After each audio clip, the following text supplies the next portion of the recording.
Hello everyone, welcome to our trainer. So जैसे मैंने आपको बोला था कि मैंने जेकेपी की टेलीकम्युनिकेशन की जो सीरीज़ है वो शुरू करी थी और बोला था कि इसके ऊपर मैं एक कंप्लीट सेट लेके आऊँगा। मॉक टेस्ट की तरह ही आपका सेट रहने वाला है, ठीक है। ये 40 क्वेश्चन का आपको पूरा मॉक टेस्ट रहने वाला है, जिसमें आपके जो एग्ज़ाम के अकॉर्डिंग किस तरह से आपको क्वेश्चन आ सकते हैं। अभी इसके रिलेटेड मैं एक और चीज़ बता दूँ कि अभी ये फर्स्ट टाइम जो है वो टेलीकम्युनिकेशन इंक्लूड हुआ है सिलेबस में। तो अभी इसके रिलेटेड कैसे क्वेश्चन आएंगे वो एक्चुअली मैं बता दूँ किसी को भी नहीं पता, लेकिन हम एक गैस ही कर सकते हैं। और किस लेवल का आपका एग्ज़ाम रहने वाला है उसको देखते हुए यहाँ पर मैं मॉक टेस्ट यहाँ पर लेके आ रहा हूँ। तो यहाँ पर 40 क्वेश्चन रहने वाले हैं। अगर आपने प्रिपेयर करा है तो बहुत अच्छी बात है। और इसको लगाने से पहले वीडियो को पॉज़ करिएगा और क्वेश्चन खुद सोचिएगा एक बार लगाने से पहले कि कौन सा ऑप्शन आपका आप लगा सकते हैं। आपको ये क्वेश्चन आ भी रहा है या नहीं आ रहा, और आपकी प्रिपरेशन आपको इससे पता चलेगी कि कितनी है और कितनी आपको भी अभी जो 5-6 दिन बचे हैं आपको करनी है। तो अभी बिना टाइम वेस्ट किए सीधा बढ़ते हैं क्वेश्चन की ओर। लेकिन इससे पहले मैं बता दूँ कि जो 4-5 लेक्चर मैंने अपलोड करे हैं उनकी प्लेलिस्ट का लिंक आपको डिस्क्रिप्शन बॉक्स में देखने को मिल जाएगा, वहाँ पर जाइए। उन मॉक टेस्ट के साथ साथ मैंने आपको एमसीक्यू के साथ साथ बहुत अच्छी एक्सप्लेनेशन भी दी हुई है क्वेश्चन की। और जो क्वेश्चन उनमें से बन सकते हैं, टैकल हो सकते हैं, तो वो एक्सप्लेनेशन को ध्यान से सुनिए, कहीं पर लिख लीजिए, क्योंकि वहाँ से आपके क्वेश्चन बनेंगे। और इस जो मॉक टेस्ट ये वाला रहने वाला है 40 नंबर का, इसमें से आप बताइए कि आपके 40 में से कितने सही थे और कितने आपने लगा पाए और कितने आपको डिफ़िकल्ट लगे, ईज़ी कितने लगे। आप कमेंट में ज़रूर बताइएगा, अपना जो फीडबैक ज़रूर दीजिएगा, क्योंकि पिछली वीडियो में भी रिस्पॉन्स नहीं आया था, तो इसलिए ये टेस्ट मेरे को बंद करनी पड़ी थी सीरीज़। अभी 5-6 दिन बचे हैं और काफ़ी कैंडिडेट का यहाँ पर अभी मैसेजेस और कमेंट्स आ रहे हैं कि सर कंटिन्यू कीजिए। तो मैंने सोचा एक 40 एमसीक्यू सीधा टेस्ट मॉक टेस्ट ही ले आते हैं। तो फर्स्ट क्वेश्चन है हमारी स्क्रीन पे, which propagation method is used for long distance communication by bouncing signal off the ionosphere.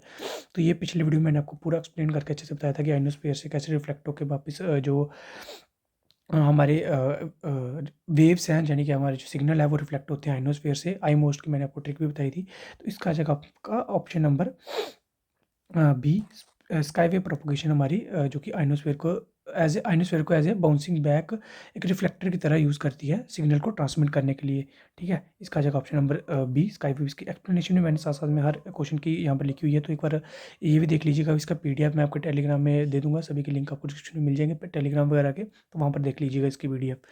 अगला क्वेश्चन हमारे पास, what is the primary limitation of ground wave propagation. Ground wave propagation की limitation क्या होती है? तो ये होती है, requires clear line of sight, works only in high frequencies, signal absorption by the ground. इसमें चाहिए होता है हमारा requires clear line of sight, क्योंकि ग्राउंड वेव प्रोपोगेशन में अगर कोई भी यहाँ पर कोई बिल्डिंग आ जाती है या कुछ भी होता है तो हमारा सिग्नल जो है वो सही से आगे पास नहीं हो पाता। तो इसका ऑप्शन नंबर, सॉरी यहाँ पर सॉरी, ग्राउंड वेव प्रोपोगेशन है ना, ये तो मैंने आपका शायद ये मैंने आपका स्पेस वेव का बता दिया है, ठीक है। ये मैंने आपका स्पेस वेव का बता दिया है, really really sorry. Ground wave का इसमें आ जाएगा signal absorption bye the ground. Ground wave में एक्चुअली क्या होता है कि हमारा सिग्नल जो है वो ग्राउंड के बहुत ज़्यादा पास ट्रैवल करता है, तो इससे क्या होता है कि ग्राउंड अब्जॉर्ब कर लेती है हमारे कुछ सिग्नल को। ये मैंने जो आपको बताया ना, ये मैंने आपका स्पेस वेव का बता दिया है। स्काई वेव का मैंने आपको पहले बता दिया, रिफ्लेक्शन होता है। स्पेस वेव में आपका जो है वो बिल्डिंग्स, अगर कोई कुछ हिंड्रेंस बीच में आ जाती है तो वो आपका इस सिग्नल जो है वो अच्छे से पास नहीं हो पाता, इसलिए इसलिए स्पेस वेव में आपका क्लियर लाइन ऑफ साइट चाहिए होता है। लेकिन ग्राउंड वेव में आपका जो प्रॉब्लम आती है लिमिटेशन की, वो सिग्नल अब्जॉर्प्शन वाला ग्राउंड। तो ठीक है, मेरा ध्यान उसमें था, तो इसके लिए माफ़ी चाहूँगा। अगला क्वेश्चन देखते हैं, what is the key advantage of F M over A M. ये मैंने कितनी बार आपको हर शायद मॉक टेस्ट में इसका आंसर मैंने बताया होगा। तो इसका आंसर है option number C. I think सभी ने यहाँ पर लगा लिया होगा, better sound quality and noise immunity. ये इसके बारे में आई थिंक बताने की जरूरत नहीं है, सभी को इसका आंसर पता होगा, बहुत सिंपल क्वेश्चन है। अगला क्वेश्चन है, which type of amplitude modulation varies the phase of the career signal. तो कौन सी करती है? फेज मॉड्यूलेशन करती है हमारी, ठीक है। ये तो सिंपल क्वेश्चन है। एसएसबी की फुल फॉर्म होती है side surprise sorry suppressed suppressed side band. Full form भी आपके क्वेश्चन पेपर में ज़रूर पूछी जाएंगी, मैंने आपको पहले भी बताया, अभी बता रहा हूँ। फुल फॉर्म को अच्छे से याद कर लेना, एब्रीवेशन जितनी भी है डायरेक्ट आपको एब्रीवेशन से क्वेश्चन देखने को 100% मिलेंगे, ठीक है। ये हो गया पल्स फेस मॉड्यूलेशन, ये मैंने को बता दिया। अगला है, in suppress side band modulation why is the carrier suppressed, to save bandwidth, to improve sound quality, to reduce power consumption. तो इसका आ जाएगा option number D, both A and C, to save bandwidth और to reduce power consumption, ठीक है। अगला question है question number 6, what type of antenna is commonly use in satellite communication. ये भी मैंने आपको कराया, तो ये होता है आपका पैराबोलिक रिफ्लेक्टर। जो आपके घरों में आजकल जो डीटीएच आप यूज़ कर रहे हो, उसमें आपका पैराबोलिक रिफ्लेक्टर ही यूज़ होता है, जिसको आप डिश टीवी बोलते हो। अगला क्वेश्चन है, what does the term antenna gain signify. Antenna gain को क्या बोलते हैं? ये भी मैंने आपको पिछले मॉक टेस्ट में ही बताया था।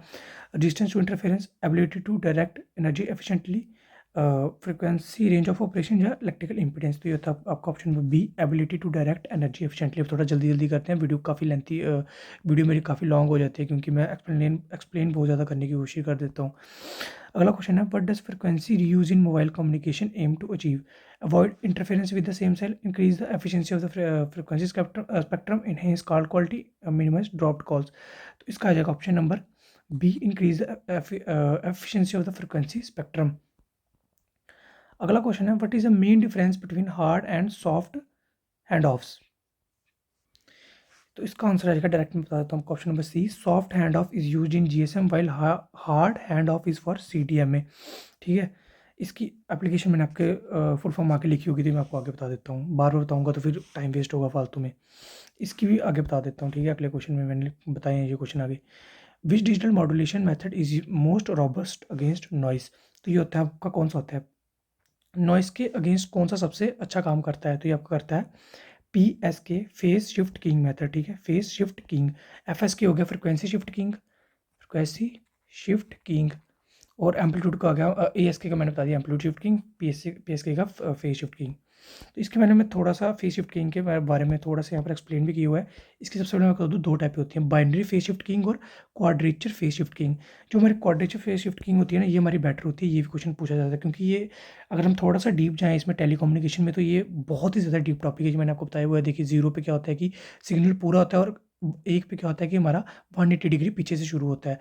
तो इसके बारे में ज़्यादा डीप जाना रहने देते हैं। क्वाड्रेचर में बेटर क्यों होता है? क्योंकि हमारे यहाँ पर 2 बिट एट ए टाइम, हम आपके 2 बिट एट ए टाइम हमारे पास हो रहे होते हैं सिग्नल में, 2 बिट एट ए टाइम। तो ये इतना डीप तो आई थिंक नहीं जाएंगे, लेकिन कल का क्वेश्चन पेपर का बच्चे बोले कि डिफिकल्ट था, तो थोड़ा था भी डिफिकल्ट, लेकिन मेरे को नहीं लगता इतना डीप जाएंगे। लेकिन फिर भी जानकारी के लिए रख लो, कोई पता नहीं आजकल कैसा क्वेश्चन पेपर सेट हो रहा है। इसके यूज देख लीजिए थोड़े से। ये यूज मैंने आपके ASK और FSK के लिए हैं। ये आपका एम्पलीट्यूड मॉड्यूलेशन, एम्पलीट्यूड शिफ्टिंग आपका ऑप्टिकल फाइबर में यूज़ होता है, और FM और फ्रिक्वेंसी शिफ्टिंग आपका FM में यूज़ होने लगा आजकल। कहाँ पर? स्वीडन कंट्री में अभी यूज़ होने लगा, अभी इंडिया में यूज़ नहीं होता है ये। अगला क्वेश्चन है हमारे पास, question number 11th, the Nyquist theorem. Nyquist theorem से क्वेश्चन आप लिख के ले लो, एक नया क्वेश्चन पक्का आएगा। The Nyquist theorem states the sampling frequency must be equal to the signal frequency, नहीं, at least twice the highest signal frequency, half the signal frequency, 4 times signal, नहीं, इसका होता है at least twice the highest signal frequency Nyquist theorem के according. ये मैंने explain भी करा हुआ, इसको आप एक बार रीड आउट जरूर कर लेना, इससे आपका थोड़ा दिमाग में रह जाएगा क्वेश्चन क्या है। अगला क्वेश्चन है हमारे पास, ये आंसर आपने देख लिया होगा शायद। Which multiplexing technique divides the frequency spectrum into a small sub bands? तो इसका आंसर तो आपने देख लिया, फ्रीक्वेंसी डिवीजन मल्टीप्लेक्सिंग आपकी क्या करती है? फ्रीक्वेंसी को, ये सिंपल क्वेश्चन में भी दिख रहा है, फ्रीक्वेंसी स्पेक्ट्रम को स्मॉलर सब बैंड्स में डिवाइड करती है। OFDM की फुल फॉर्म बता देता हूँ आपको, orthogonal orthogonal frequency division multiplexing. Writing पे मत जाइएगा, ठीक है, थोड़ा जो मैं बता रहा हूँ उस पर याद ध्यान रखिए। ऑर्थोगोनल फ्रीक्वेंसी डिवीजन मल्टीप्लेक्सिंग, इसका आता है code division multiplexing assess. Frequency को बता दिया, इसका आता है टाइम डिवीजन मल्टीप्लेक्सिंग असेस, बाकी सेम है। अगला क्वेश्चन है, क्वेश्चन नंबर 13, अभी 13 ही हुए हैं, जल्दी जल्दी करते हैं। In amplitude modulation, amplitude radio transmission, what type of modulation is used for audio signals? तो ये हम करते हैं एम्पलीट्यूड मॉड्यूलेशन। क्वेश्चन नंबर 14 आगे, for digital TV transmission what modulation technique is commonly used? तो इसका जगह जो मैंने आपको अभी रिसेंटली बताया, ऑर्थोगोनल फ्रीक्वेंसी डिवीजन मल्टीप्लेक्सिंग, मैंने यहाँ पर बताया हुआ आंसर। अगला आ गया हमारा, total internal reflection in optical fibres occurs due to. तो ये तो बहुत सिंपल क्वेश्चन है, ये होता है इसका हाई रिफ्रैक्टिव इंडेक्स के कारण, सॉरी इसका रिफ्रैक्टिव इंडेक्स डिफरेंस आएगा ना, क्योंकि दो जब मटेरियल का जो रिफ्रैक्टिव जैसा का डिफरेंस होगा तभी तो रिफ्लेक्ट करेंगे यहाँ से। सॉरी, इसका ये नहीं, इसका ऑप्शन नंबर सी है जगह, रिफ्रैक्टिव इंडेक्स डिफरेंस के कारण। ये मैंने देखा ही नहीं नीचे वाला ऑप्शन। क्वेश्चन नंबर 16 आगे आ गया, which propagation method requires a clear line of sight? जो मैंने पहले आपको गलती से बता दिए, तो इसका आ जाएगा option number C, space wave. इसलिए मैं थोड़ा सा कन्फ्यूज़ हो गया था उसमें, क्योंकि मेरा ध्यान इस क्वेश्चन की तरफ था। अगला क्वेश्चन है हमारा, which e governance project in India focus on digitization land records? E governance का भी टॉपिक है, आपने अगर ध्यान से देखा होगा सिलेबस, तो इसका आ जाएगा option number C, digital land records modernization program, DILRMP। What is the primary goal of digital India initiative? तो ये आता है हमारे पास, transform India to into a digitally empowered society. What is the radiation pattern of a dipole antenna? देख लीजिए इसको एक बार, और इसका आंसर है हमारे पास option number C, bidirectional in donut shape. ये भी पूछा जा सकता है आपसे, कौन कौन किसकी तरह शेप होती है? डोनट शेप के कारण, डोनट शेप की तरह, सॉरी, कारण नहीं। Have a figure 8 radiation pattern focusing energy perpendicular to the antenna. अगला क्वेश्चन है, what scanning technique reduces bandwidth but introduces flicker in a fast moving images? तो ये होती है हमारी इंटरलेस स्कैनिंग। अगला क्वेश्चन है question number 21, vestigial side band यानी कि VSB modulation is primarily used. Option number C, analogue television video transmission. What does QAM combine for, एक second, what does QAM combine for data transmission? तो ये करता है हमारा option number A, amplitude and phase modulation. Question number 23 आ गया हमारा, which component in a UPS converts DC to AC? ये भी मैंने आपको बताया था कैसे ये कन्वर्ट वगैरह करता है, पिछले वीडियोस देख लेना, मैं बार बार बोल रहा हूँ, बहुत ज़्यादा काम आएंगी। इन्वर्टर करता है हमारा DC टू AC इन्वर्टर, ये लिख लेते हैं यहाँ पर, इन्वर्टर करता है DC टू AC, और रेक्टिफायर हमारा करता है उल्टा AC टू DC।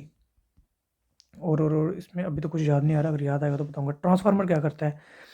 वोल्टेज को स्टेप अप और स्टेप डाउन करता है, स्टेप अप यहाँ स्टेप डाउन करता है, जो स्टेप अप करे वो स्टेप अप ट्रांसफार्मर हो गया, और जो स्टेप डाउन करे और उसको स्टेप डाउन ट्रांसफार्मर कर देंगे। रेक्टिफायर का मैंने बता दिया। बैटरी क्या होती है? जो कि हमारा स्टोर करती है पावर को, ठीक है, in the form of DC, direct current की फॉर्म में बैटरी जो हमारा स्टोर करती है, जिससे क्या आगे हम इन्वर्टर लगाते हैं, क्योंकि हमें घरों में डोमेस्टिक के लिए कौन सी चाहिए होती है? AC चाहिए होती है, इसलिए हम इन्वर्टर यूज़ करते हैं बैटरी की स्टोरेज को AC में कन्वर्ट करने के लिए।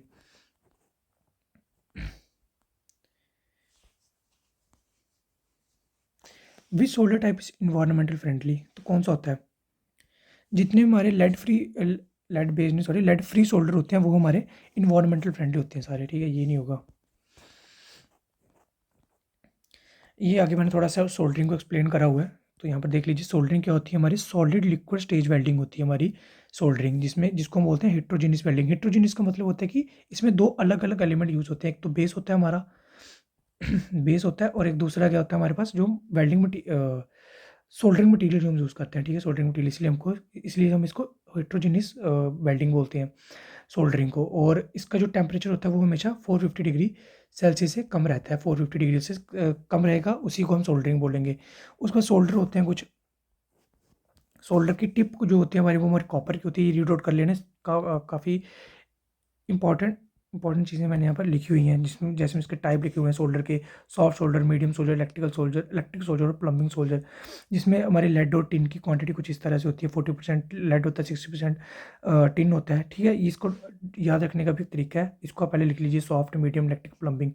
40 से शुरू करिए, 40, 50, 60, 70। इसका जो बच जाएगा वो टिन रहेगा, क्योंकि 40% अगर लेड है तो बाकी बचा वो कितना होगा? 60, 50, 40, 30, बस ऐसे आपका याद होगा। ये सॉफ्ट सोल्डर, मीडियम सोल्डर आपके वीक सोल्डर की कैटेगरी में आते हैं, ठीक है। जो हमारा, जिसमें हमारा 63 और 37 के रेशियो में हमारा लेड और टिन यूज़ होता है, उसको हम इलेक्ट्रोलाइट सोल्जर बोलते हैं, जिसको डायरेक्ट सोल्जर, जो कि हमारा डायरेक्ट सॉलिड को मेटल में कन्वर्ट कर देता है। तो ये थोड़ा सा इसमें मैंने एक्सप्लेन करा हुआ, एक बार देख लेना। फ्लक्स क्या होती है? हमारा डीऑक्सीडाइजेशन प्रोसेस होता है, जो कि हमारा रिमूव करता है ऑक्साइड लेयर को मेटल से।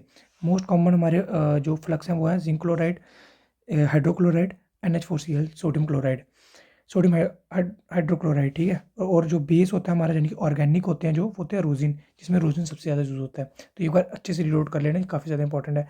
एसिड नेचर के कौन से होते हैं? पॉजिटिव फ्लक्स, नेगेटिव फ्लक्स और जीरो फ्लक्स भी हमारे इसी कैटेगरी में आते हैं एसिड नेचर में। सोल्डरिंग किसके प्रिंसिपल के ऊपर काम करता है? ये भी देख लीजिए। सोल्डरिंग प्रिंसिपल हमारा काम करता है कैपिलरी रिएक्शन के ऊपर, इसलिए मैंने लिख लिया था क्योंकि ये इंपॉर्टेंट है। ये थोड़ा सा इससे क्वेश्चन पूछे जा सकते हैं, इसलिए मैंने अच्छे से लिख दिया है। फ्लक्स के बारे में बता दिया, सोल्डरिंग के बारे में बता दिया। दो टाइप के फ्लक्स होते हैं, एक इनऑर्गेनिक होते हैं, ये जो ऊपर लिखे हुए हैं ये सारे कौन से हैं? इनऑर्गेनिक है। और रोजिन वाला जो आपका ऑर्गेनिक होता है, जिसमें रोजिन यूज होता है। डीऑक्सीडेशन मटेरियल होता है, ठीक है जी, मैंने आपको सारा बता दिया। लेड और टिन हमारा मोस्टली हमारे सोल्डर में यूज़ होते हैं। क्वेश्चन नंबर 21 हमारा 25 हमारा आ गया, which modulation method is used in modern digital television broadcasting. तो ये कौन सा होता है आजकल? ये होता है हमारा OFDM, यानी कि ऑर्थोगोनल फ्रिक्वेंसी डिवीजन मल्टीप्लेक्सिंग। अगला क्वेश्चन हमारा आ गया in phase amplitude modulation the information is encoded in the amplitude of the pulse. इसका आंसर आ जाएगा option number C, question number 26 का। अगला क्वेश्चन हमारे पास, what parameter measures the range of frequencies in frequency and antenna can operate. कौन से parameter major करता है रेंज ऑफ फ्रिक्वेंसीज को जो एंटीना ऑपरेट करता है? तो ये करता है हमारा ऑप्शन नंबर सी, बैंडविड्थ हमारा क्या मेजर करता है? रेंज ऑफ फ्रिक्वेंसीज को। ये थोड़ा सा इन्फॉर्मेशन जो टेलीग्राम ज्वाइन करने के आपको फायदे हैं, PDF और स्टडी मटीरियल मिलता है आपको, इंपॉर्टेंट अपडेट्स, फ्री क्विज़ेस वगैरह आपको हमारे टेलीग्राम में मिलती है, तो ज्वाइन करने का लिंक आपको डिस्क्रिप्शन बॉक्स में देखने को मिल जाएगा।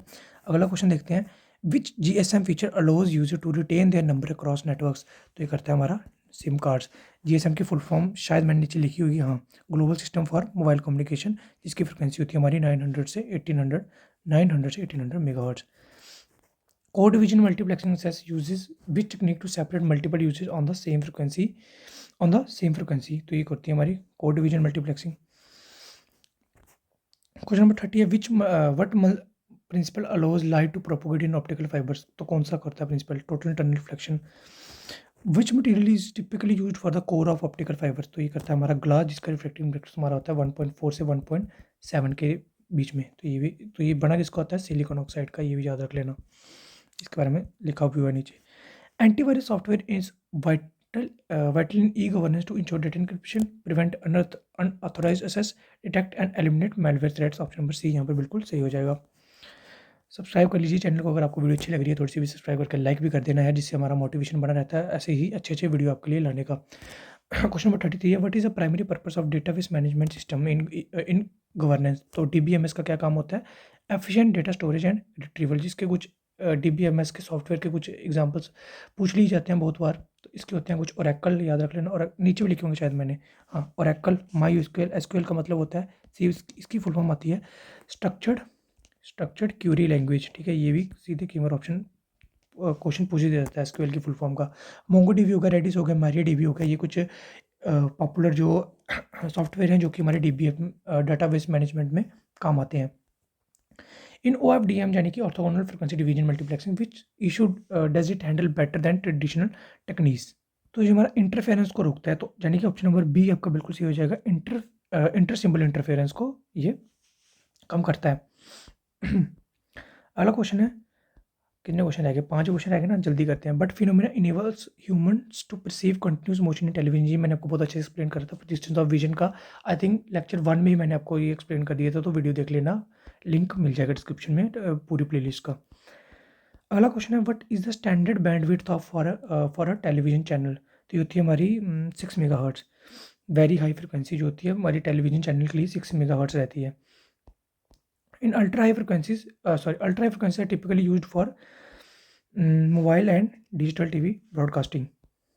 अगला है हमारा SMPS, switch mode power supply is preferred over traditional power supplies because it uses analog control, it provides better efficiency, it supports lower voltage ranges, it is easier to maintain. तो ये करती है हमारे, it provides better efficiency. Subscribe बार बार बोलना पड़ रहा है। The purpose of stabiliser in electrical system is to, क्या होता है पर्पस स्टेबलाइजर का? Store energy. स्टोर तो हमारी एनर्जी कौन करता है? कैपेसिटर हमारे एनर्जी स्टोर करते हैं in the form of charge.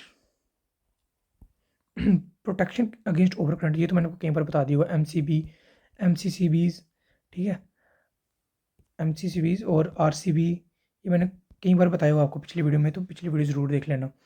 Regulate water fluctuation power वैको तुम्हारा UPS देता है, तो यानी कि ऑप्शन नंबर सही आपका बिल्कुल यहाँ पर करेक्ट ऑप्शन हो जाएगा। अगला क्वेश्चन है, which multiplexing method allocates different time slots to each signal. तो ये क्वेश्चन आप आंसर दीजिए इसका। तो इसका आएगा ऑप्शन नंबर, टाइम स्लॉट है तो टाइम डिवीजन मल्टीप्लेक्सिंग आ जाएगा, ठीक है। तो आई थिंक 40 क्वेश्चन यहाँ पर कंप्लीट हो गया। तो अगर आपको यार वीडियो थोड़ा सा भी अच्छा लगा हो तो लाइक कर देना और अपने दोस्तों से शेयर जरूर करना जो भी इसकी तैयारी कर रहे हैं।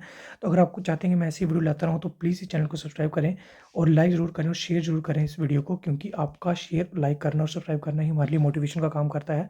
तो इसका जो पीडीएफ है मैं अपने टेलीग्राम में शेयर कर दूँगा, तो टेलीग्राम चैनल को ज़रूर जॉइन करें। और बाकी अगर आपको कुछ और इन्फॉर्मेशन चाहिए या आप कुछ चाहते हो कि और ऐड करूँ मैं और एक्सप्लेनेशन आपको चाहिए या कुछ भी, आपका कोई भी फीडबैक हो तो आप कमेंट में आप आराम से टाइप कर सकते हैं कुछ भी। तो चलिए वीडियो को इतना ही रखते हैं और बताइएगा ज़रूर आपके कितने यहाँ 40 में से आपने कितने क्वेश्चन सही लगाए, कितने कितने आपको डिफिकल्ट लगे और कितना आपके स्कोर बन रहा है 40 में से, जिसके आपको आइडिया लग पाएगा कि बाकी कितनी किनकी कैसी तैयारी है। तो चलिए मिलता हूँ नई वीडियो में, तब तक के लिए bye bye and take care.